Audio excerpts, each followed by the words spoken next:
everyone. Welcome to the Let's Talk Show with DM Entertainment. Every week we discuss heartfelt topics that matters. Opinions are respected. Awareness meets action. We're not just discussing. We're connecting, educating, and celebrating here in Fresno and Clovis areas, and all local and all around talent. We'd like to thank you for tuning in today. We are filming at the beautiful CMAX Studios here in the Central Valley. Let me introduce my co-host. Hey, Tamiko. Hello. We got you back here with us, huh? I'm back again. Thank you, ladies, for inviting me. I love coming to see you guys. Okay, and beautiful Perianna. Hi, y'all. It's my first time. Thank you for having me. Thank you. Welcome. And beautiful Kendra. Hi. Okay, today is Wednesday, December the 20th, 2023. So, we've been on a little break, but let me tell y'all this. Are y'all ready for some sizzle? Yes. Y'all ready for some sizzle? Yes. All right.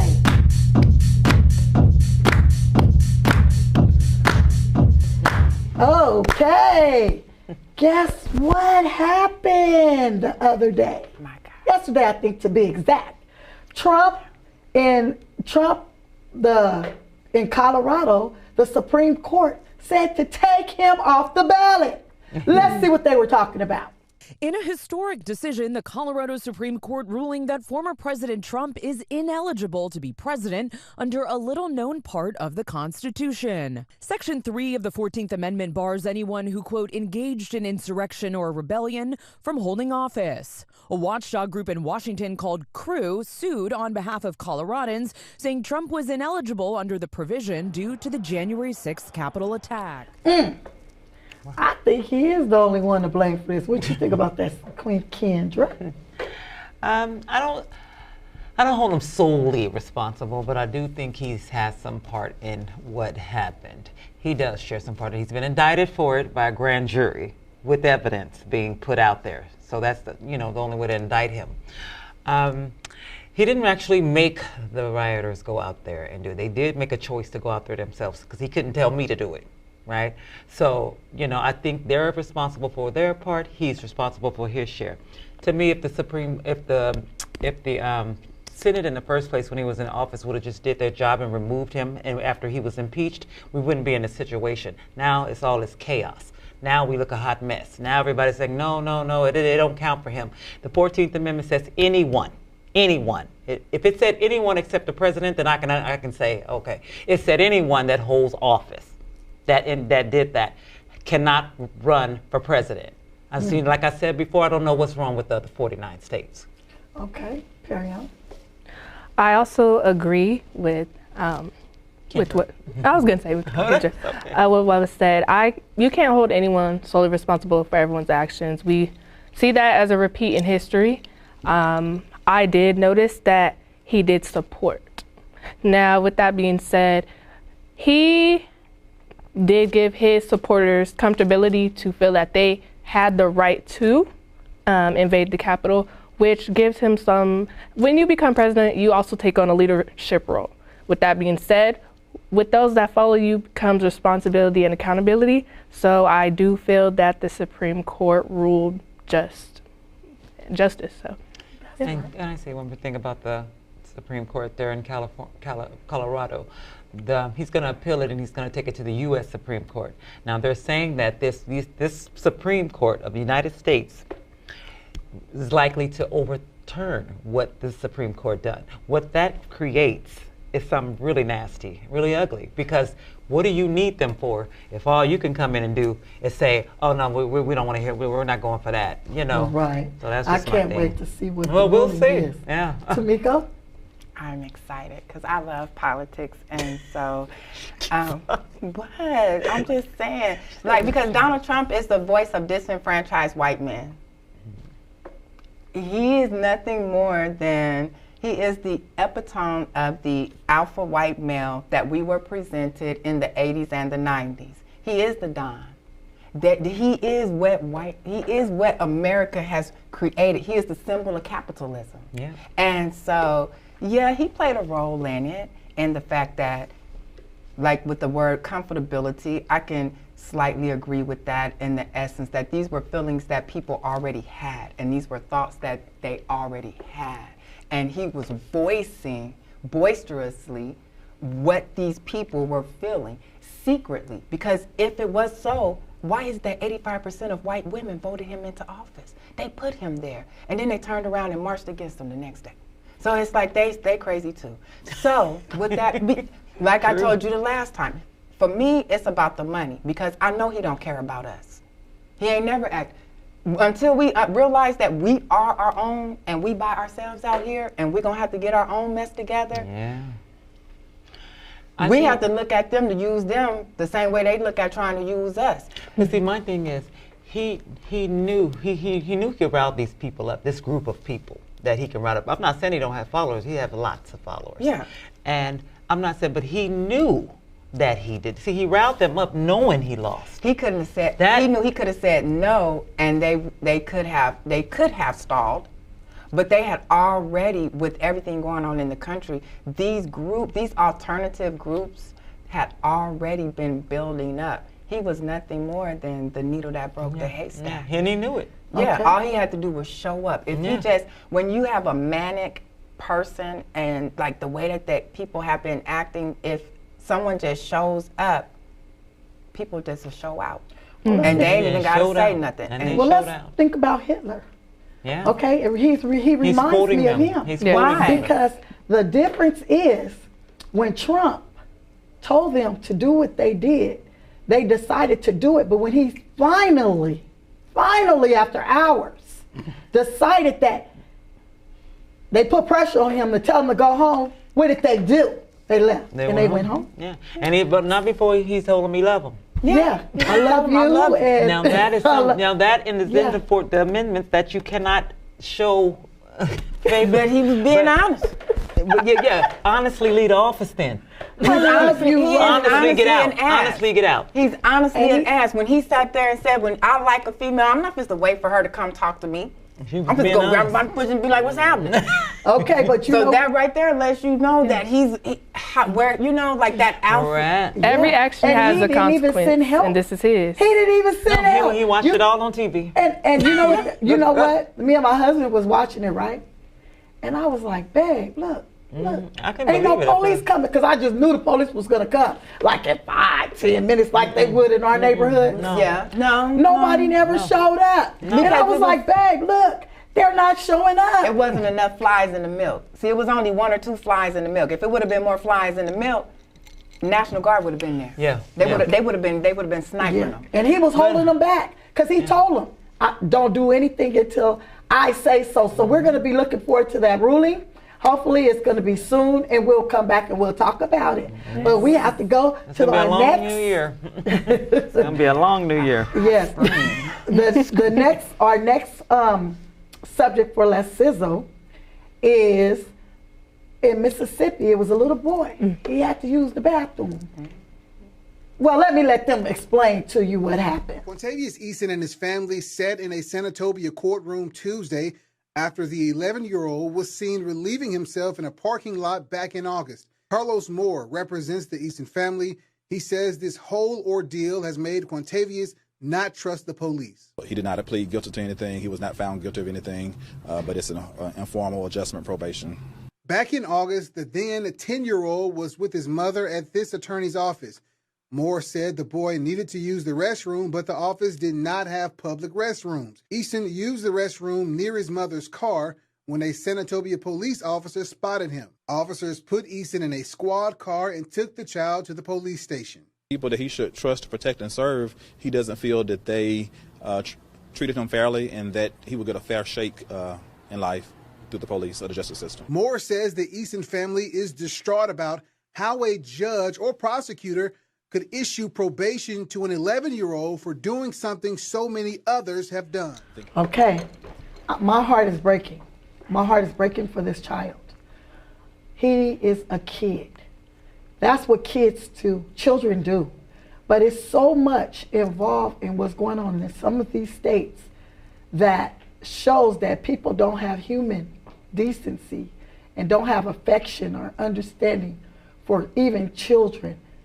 And the police need to reevaluate these criminals that's out here really doing crimes instead of bothering a little kid, because I'm sure he looked up to him before this happened. What do you think about it, Perianna?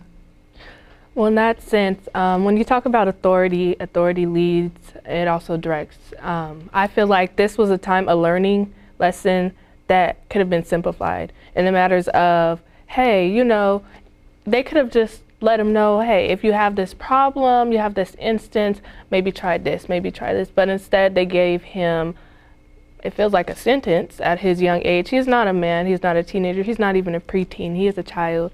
And they gave him something that may cover his young record, or now his face is around or his name is out there and not in a positive light. It's like he didn't have a chance to give himself a name in a positive direction. So I just feel like that was very disappointing in the area of law for me, so to speak. Kendra? It is really, really sad. I'm not sure what it does for police officers, because let's just take away the suit for a minute. There's a person under there. It's a person under this suit. It's a human being under this suit, a grown human being who made a choice to protect and serve. I don't know where they got the extra. The suit doesn't make the individual, is what I'm saying. They need to do some thorough investigating on people and personality checks and see where a person is really at, because anybody can put a suit on. And that's just what it is. Anybody can put a suit on, but that's the kind of heart that man is carrying around, So, I know for sure they overreacted. I think the little boy probably needs some more counseling and everything like that, because everything can be learned. I actually used to tell my son, if you gotta go, pull it out. I was a teenage mom. I didn't really know no better myself, but I would say, we're not by a bathroom. We're supposed to pee on yourself? I mean, true. And it's a lot of people who do it. Yeah, and he learned to use the bathroom like that. But if the officer seen him doing that, he overreacted. And that was just ridiculous. Yeah, especially after he couldn't find a restroom anywhere. Yeah, you sound like you had one sitting there. So it wasn't like he could have went inside and used it. Then you could have seen a little bit more disciplinary action, even with his parents. Yeah, he's going to need some counseling and to just better understand that just because somebody got a suit on, don't make them a good person. That's right. Tamiko? Mississippi, my birthplace. And it's the home of Jim Crow. That's what you said. I said that earlier. I think I graduated in 1993. That's when they let it go. But they never really let it go. Apparently. And I think that we forget that the biggest threat in the United States of America is a black man. And I think that we tend to forget that young black boys are not considered boys in the eyes of anybody outside of us. They're criminalized by the time they're 7 or 8 years old. I want you to tell me how many videos you've seen of young black children in handcuffs and how many times you've seen any other race of children put into handcuffs and handled as adults, because I know that I've only seen mine. Because of fear.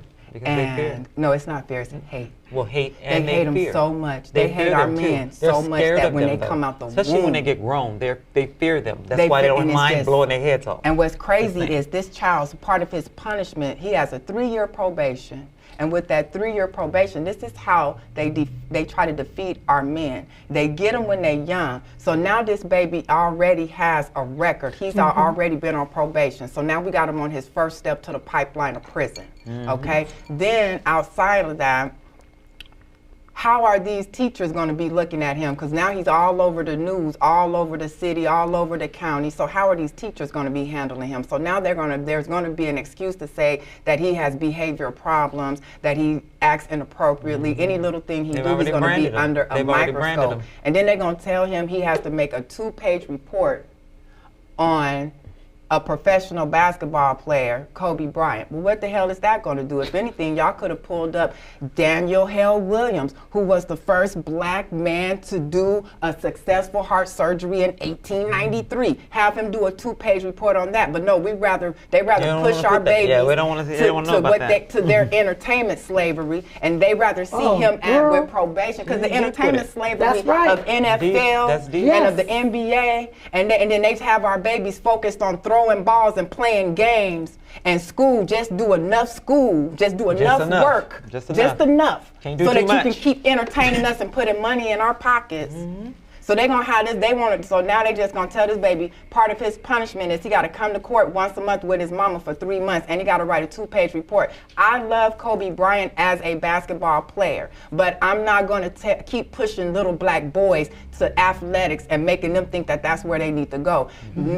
There's so many black men that they could have pointed that young black boy to, so that he could have gotten to that knowledge. But see, knowledge is power, and they don't want our men to have power, because they know if our men ever get power, our men will take over this nation. And the moment our men take over this nation, our men gonna take over this world. And that's the last thing they want to see, is the black man rise. They still got a fear of the black Messiah coming. They do. I'm sorry, but that's that's actually okay, ladies, we took a little bit of the time, but that was some great, excellent points, and it's so true. We need to watch out for our boys, our young sons. It's hard. Our young I have one myself. Brothers, because they're going to be fathers later on. So we want to keep an eye on what's going on in the world with them. But we're going to go ahead and we're going to take a quick break, and we have something really interesting coming when we come back. Thank you.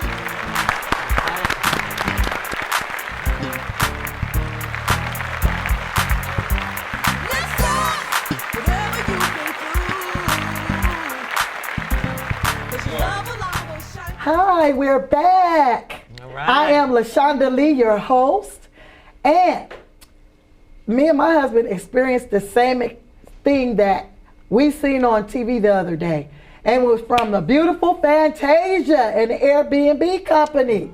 Y'all check out what happened to her. Fantasia Barrino's been busy promoting the remake of The Color Purple, so she was really looking forward to celebrating her son's birthday with his friends at an Airbnb. But she says in the middle of the night, she and the kids were thrown out. Stephen Fabian explains. Fantasia is having her moment in the spotlight with a starring role in the musical version of The Color Purple. But now she's saying she's the victim of racial profiling and kicked out of an Airbnb rental house. I can't stay quiet on how my family and I were just treated from a host with Airbnb, trying to kick my kids and I out at 12 midnight, she posted to X. Fantasia says the Airbnb host accused her of having a loud party after seeing balloons and a game truck dropped off. She claims the owners of the home were watching everything on Ring cameras. Fantasia says she rented the house for her son Dallas's 12th birthday party in Mooresville, North Carolina. Several of his friends were invited to sleep over, but she says without warning, right after the kids had a late-night hot chocolate sip and paint class, they were all asked to leave. So, at 6 a.m. in the freezing rain, with sleepy kids, we loaded up 4 vehicles. It's evident to me this was racial profiling, and the treatment we received was due to the color of our skin. Okay, I want to make a statement right now so everybody will know. We are not talking about all white men or Mexican men or not all black men. We're not racial profiling here. We're just speaking our minds on what's going on here in America. And some of the things that we're speaking about is in the news and what's really going on here. We love everybody. We don't have no preference. We love those that love us and those that don't. We pray for them. Yep.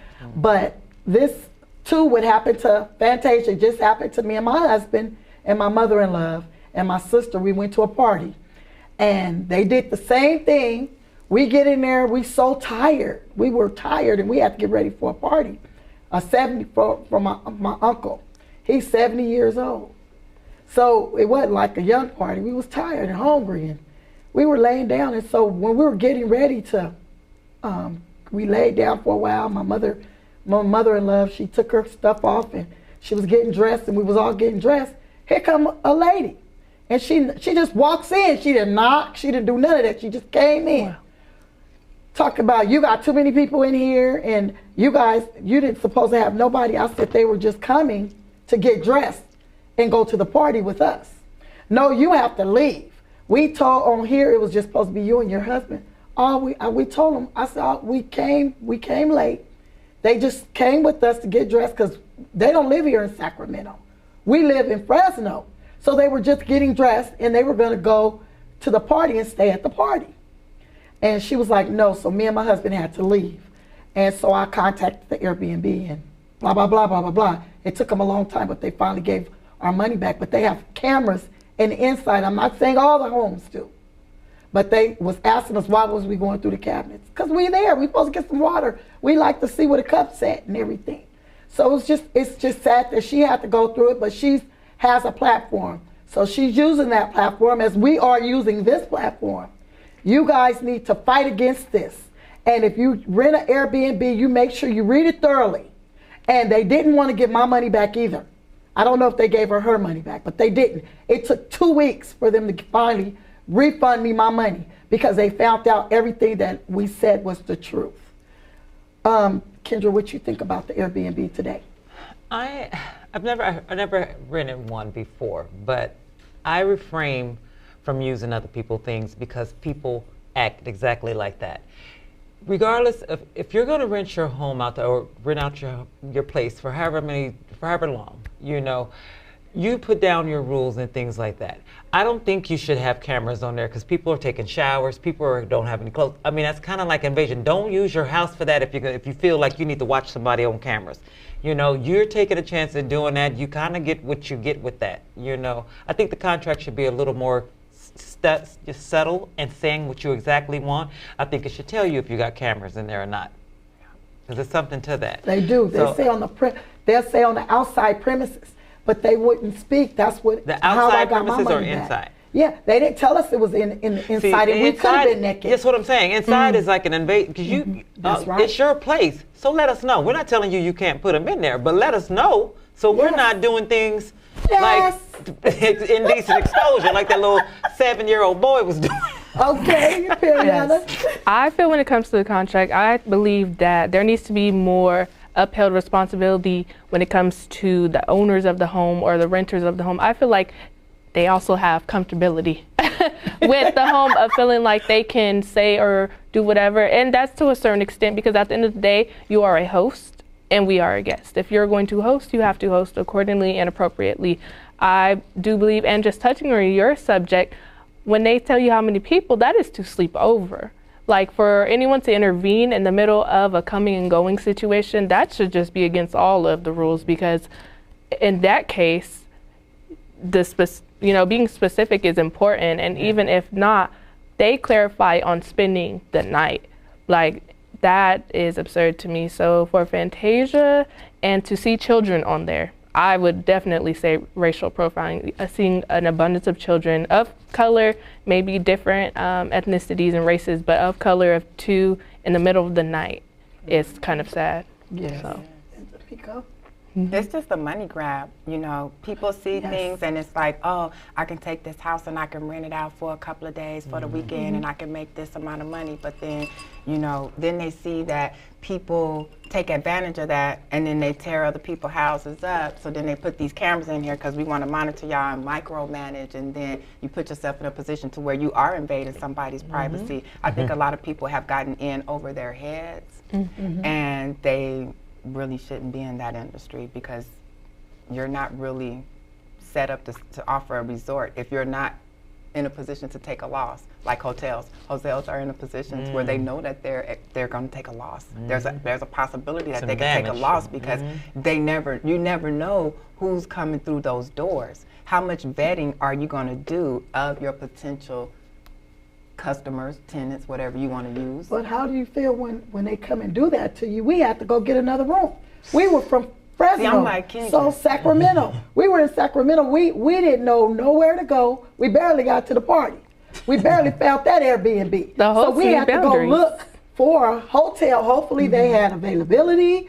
And they were very expensive, and they did not give our money back. Right. So what if we didn't have any extra money? It was a super inconvenience, and they were really rude to my husband and myself, and we did nothing wrong. So and it then is a money grab. party that you're dealing with, this Air BNB, so it's not like you can say, let me talk to your supervisor or let me talk to corporate, you know what I'm saying? You're dealing with a private person. And the lady was African American that did us like this. Oh, wow. So she it don't matter, do it. So it don't matter, She seen quick money because she knew that they were going to say, oh, you have to leave. She knew that. So, but she didn't know I had a recorder. She didn't know I kept all text messages and everything. I fought them for 3 weeks and they finally gave my money back. But it still was inconveniencing for me and my family, my husband. Because we were way from Fresno and we explained that to her. Well, and she didn't want to hear it. She's very lucky that it was you guys and not somebody else, you know? Because usually when that happens, it's real. You would happen to be doing more damage control than you think. You know, because not everybody has got sense like you did and your husband. You could have really lost it, and you had to remodel your whole house. Right, right. That's true. Boundary control. I'm glad because I had to tell you. Baby, calm down. Go to the car, baby. Go to the car. Because when you feel like that, you do. Just have all kinds of feelings. Rage. Like, what do we do? It's rageful. Yeah, and they know that. They know that. Okay.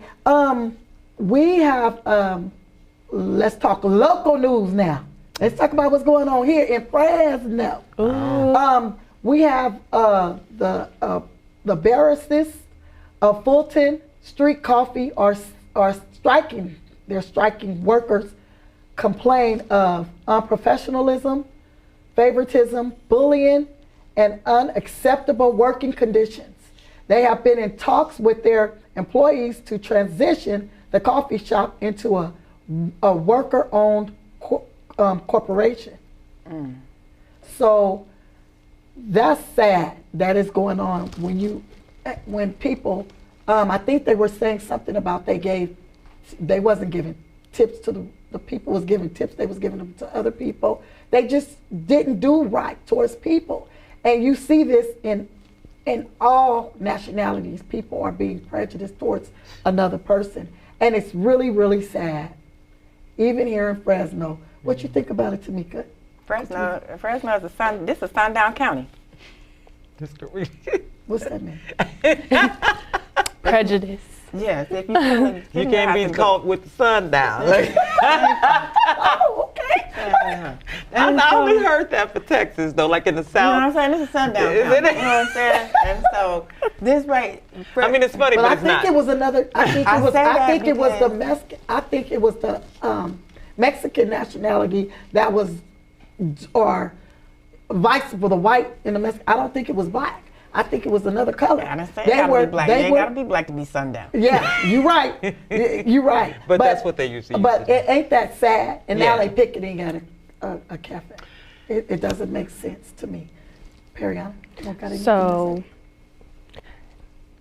clarify for me. Are we talking about our customers felt the bullying, or was it was their employees? The workers, the employees. Okay, their employees are striking. Yeah. Ooh. Well, I am one of many workers of restaurants, and we had to get our feet wet in our fast food industries and baristas, and so I can definitely vouch that I've had probably more often than not more trouble in our small local shops versus when I worked for a corporate. And it's just because they feel very empowered. When you have a chain of management that goes in and out, or they, what is it? Like the overturn. They overturn, the high overturning and overturnment rate, you do see favoritism. Because when you create work bonds, one of you is most likely to leave or move up in the chain. And you're gonna wanna drag that person with you. And you don't really have someone that's been there, learned the ropes long enough to control that part of the industry. So I believe whatever they're saying. It's really and it is quite sad too, because I've been working since I was 17, and I started out in a profession. Well, I started out like at a fast food. It was a KFC. So I kind of expected rudeness, favoritism, all that. But I didn't realize that that actually does go on in the real world. Like that actually goes on. When I went to dental assistant, and I'm working with so I thought were professional people. I thought it was against the law to treat people bad. But no, that's not the case. Politics Even is very in nursing, in nursing, I've worked at lots of places in different areas of nursing, and that goes on everywhere, especially with nursing, because patients feel, I can tell you this and she gonna do it. I can do it. They feel they have the right to be mean to you. They feel they have the right. And when you have people got like favoritism and co-workers and things like that, that is just something that goes on. Not even just in shops and coffee shops. You move a little higher up, you'd be surprised what you see. It's favoritism in my office without disclosing where I work, but y'all know where I work at. It's favoritism in my office in the fact that there's a lot of nepotism that goes on because somebody done came and they done brought their cousins. We got cousins. Husbands and wives, mothers, daughters, they got their kids and their grandkids, their nieces, their nephews. They get them. They get them in. They get them in. Wow. And then when I have watched them when it comes time for different positions that have came available in my office. I have watched how people that were overly qualified not get the position, and someone who is remedial end up getting the position. There's a lot of game playing. There's a lot of game playing. Because of that favoritism. Because of favoritism. It's a lot of game playing with it. And then it's unfortunate when you have to actually work under those conditions, trying to make a living. Right. Imagine trying to take care of a son. Yeah, you know what I mean? Because if you don't have a job, you can't pay your bills. There you go. So you most of them, a lot of people who's working in the managers and assistant managers, supervisors, they make more money than you do anyway. So, they don't think about, if I fire this person or treat this person badly, how they're going to pay their rent, their car payment, buy food. So that's really important. That's going on here in Fresno. But another thing we have is Fresno Police Chief Peko Badarama announced 25 new officers and dozens of new license plate readers. A controversial technology paid for by a $23.6 million grant. So, you think that's going to help America? I mean, sorry. Do you think that's going to help Fresno? No, that was just money being spent. Well, that's us paying for it too. So. That's just money being spent because you know what? In the state of California, they're not law enforcement. I'll pull the vehicle code next time I come, but law enforcement is not supposed to pull you over. It was like 2016 or 2018 when that Senate bill came into effect. They're not supposed to pull you over just because you have late registration. You have to be in the course of a moving violation. So what's the point of having these license plate readers? True. They say it's going to stop, but you already know what that means. It's going to stop what? It's going to stop people from doing things they ain't supposed to do. Doing what? I don't know. Because I just seen a woman walking down the street with sheer pink clothes on and a hot mink coat that went all the way down to the floor. She had no license plate attached to her. And the police just riding down Blackstone, and we was going to go get lunch. They ain't stopped and hollered at her one time. So, Perianna. Well, when I see stuff like this, I just drive down the street and I see the construction sites that have been sitting there for 6 months. The highways, when it's raining, pouring, I'm thinking, is that it's leaking at the top and I'm driving under it every day. Is that ever gonna get fixed? And I just think it's very unnecessary because they love tax dollars. They love taxing us and hiring this and that. But then we get stuff like this that's not benefiting our youth, our employers, the stuff that matters. Yes, we have all these court issues, like they're not benefiting the cases. Right. I don't see a high rate of license plate issues. I mean, tags and registration, if that's where their money's coming from, they could have still put that somewhere else or at least dispersed it out to what matters. So I disagree. That ticket money do go to the city too. I think they should use some of that money too, like you said, for schooling and education and, adult schools, people who can't afford those high-paying colleges, more adult schools and opportunities. Trade schools. Trade schools, there you go. And for people, because I, actually benefited from that pretty well. If it wasn't for that, I don't know where I would be, So I don't know if they're hiring 25 new officers or he either just hired or he's looking for 25. To actually just read license plate numbers? That's what they're going to be doing? He's hiring the people to read the license plate numbers. Oh. So I don't do anything wrong. So it doesn't really amount to, I don't do anything wrong. So you can read my license plate if you want to. My tax is paid for. Thank God. I can pay for those.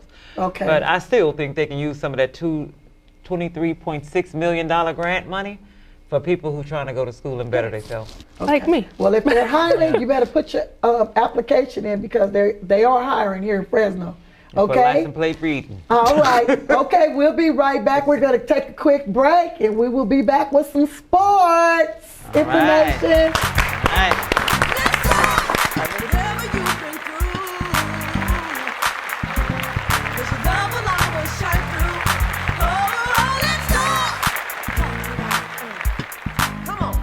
Welcome back to the Let's Talk Show. This Sunday, it was eye-opener for me. The Steelers versus the Colts. So let's talk sports right now. Okay. Can I hear my sports music?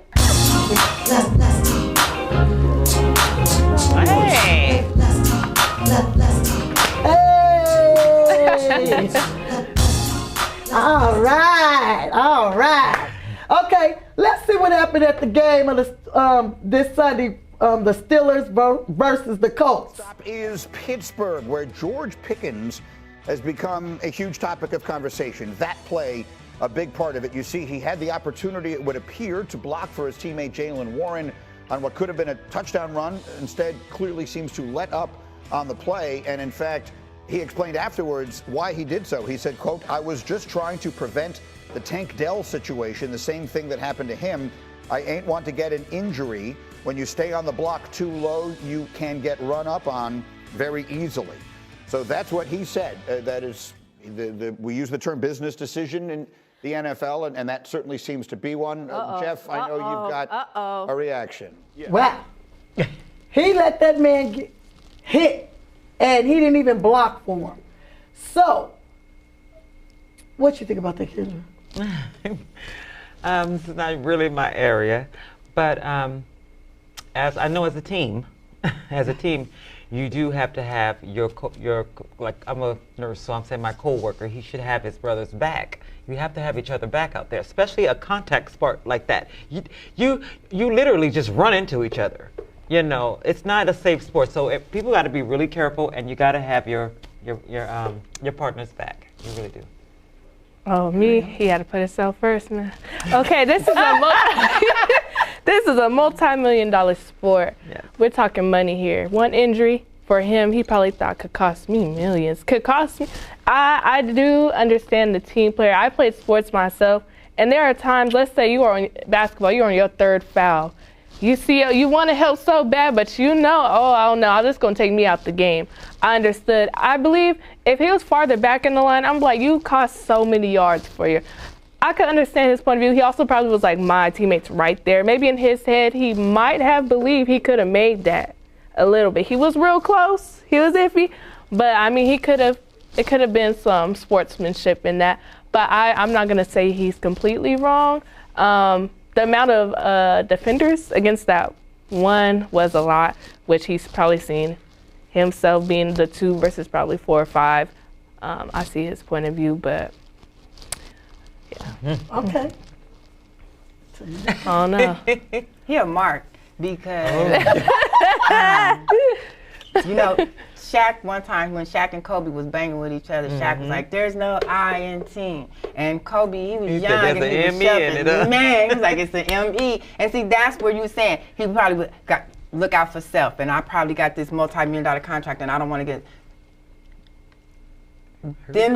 These players are there for themselves. They're not there for the team. Mm-hmm. That's why they hop around from team to team to team. We don't have franchises any longer, really. You know what I'm saying? And so this young man right here, he should have kept his mouth closed and not said anything and just said no comment, because by him saying that, he's let other coaches know that he is not for the team. He's for self. And so if anything, throw him out there as collateral damage. Mm-hmm. And so I would be surprised if his role was not altered, and if he didn't, he would have to come out banging for the rest of the season. Do you feel like He should have. He should have, because when I played ball, it was all or nothing. Yeah. There's no way that we could have done the things that we did if we had not played together as a team and if we wasn't there for each other. And so regardless of whatever, even if I didn't like somebody on my team, if somebody else didn't like them, then I didn't like you, because you're not a tiger. So if you a tiger, if you an Edison Lady Tiger, then it is what it is. And it's us. And it's us against the world. And that's how we built that dynasty, and that's how we won. We didn't win because it was 5 different individuals, 10 different individuals. We won because we played as a team. Yeah. Like I'm not supposed to let nobody, I'm not supposed to let you hack, I'm not supposed to let you block, I'm not supposed to let you go after any ball harder than me, and I'm surely not supposed to let one of my teammates come up short if I'm in a position to help, and I'm not supposed to, I'm willing, it's called sacrifice. So I'm willing to sacrifice for my team so that we could score.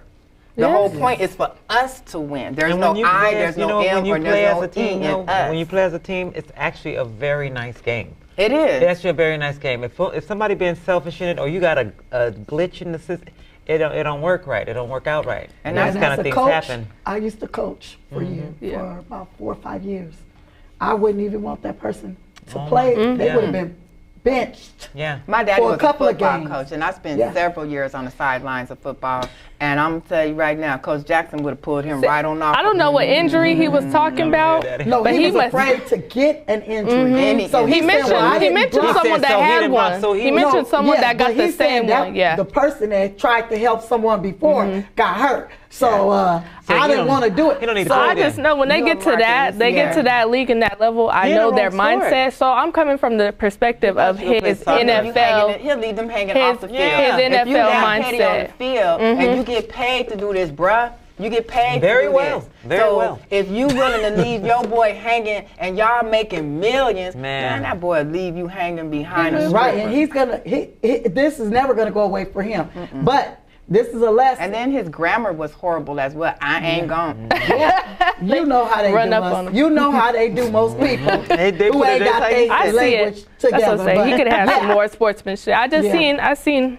Yeah, he's right. But if you play as a team, you'll win or lose. You lose as a team, you win as a team. Yes. But you have to be there to help your team, especially in football. Yes. Okay? Right. That's the truth. So that was our sports thing for today. But we have something else we want to talk about. We just on Saturday gave tribute to the Edward Core Tucker Christmas program. And we have a little bit of recap for you.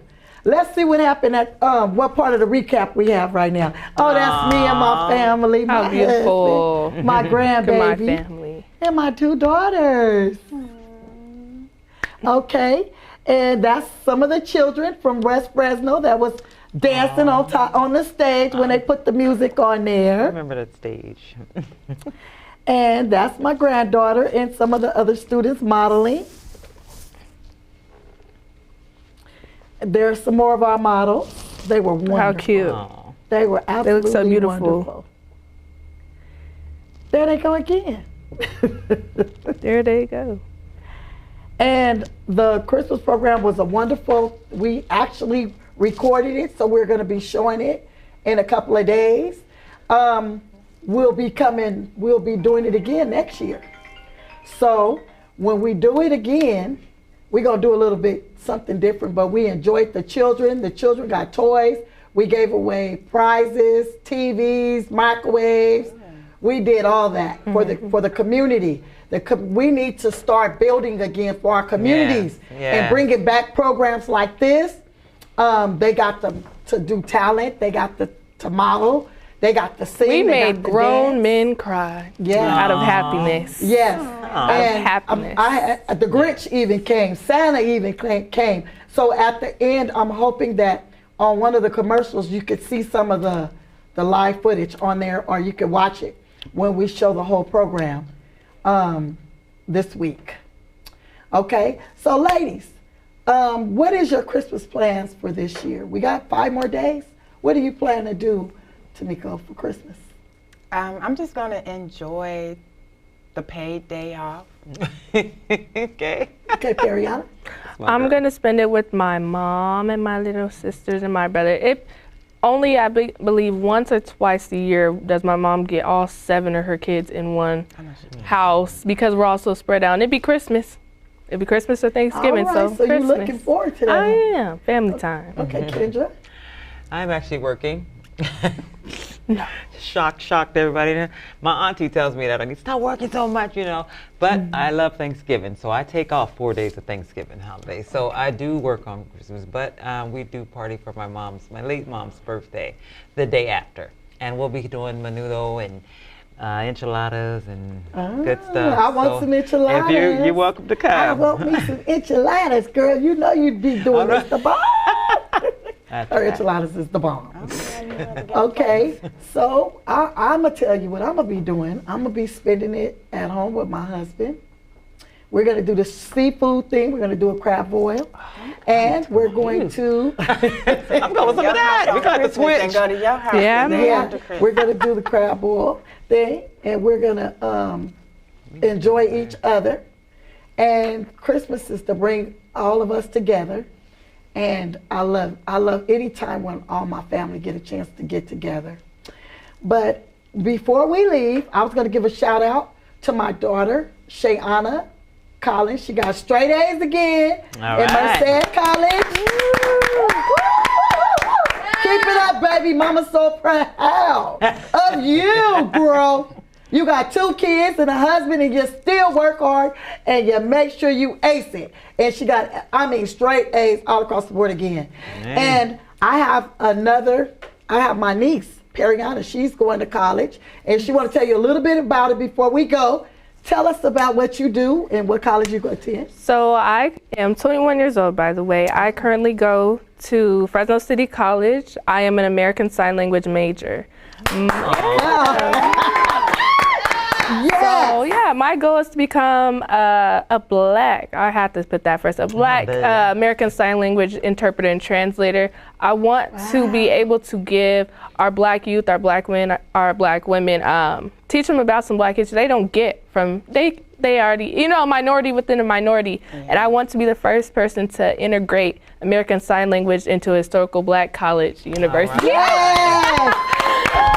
That's what we're going to be watching you. Yes. We're going to be there for you. We're going to be counting on you. Because I am so proud to be your auntie girl. Thank you. And you keep it going, keep it going, keep it going. And if anything we can do, I'm here to promote you, to sponsor you. We got you. Thank you. I appreciate it. She'll be coming back. I'm making sure she come back on the show every single month. I'll be here. Maybe twice a month. Because we need more youth to come and speak out to what's going on. Kyle's going to kill me, but we overdid our stay. We overdid the show today. But thank you for being so patient with us. We love all of you. And don't forget, thanks for watching this episode. Thanks for tuning in. And don't forget to follow us on Instagram and Facebook. And we'll see you next time for season number 2.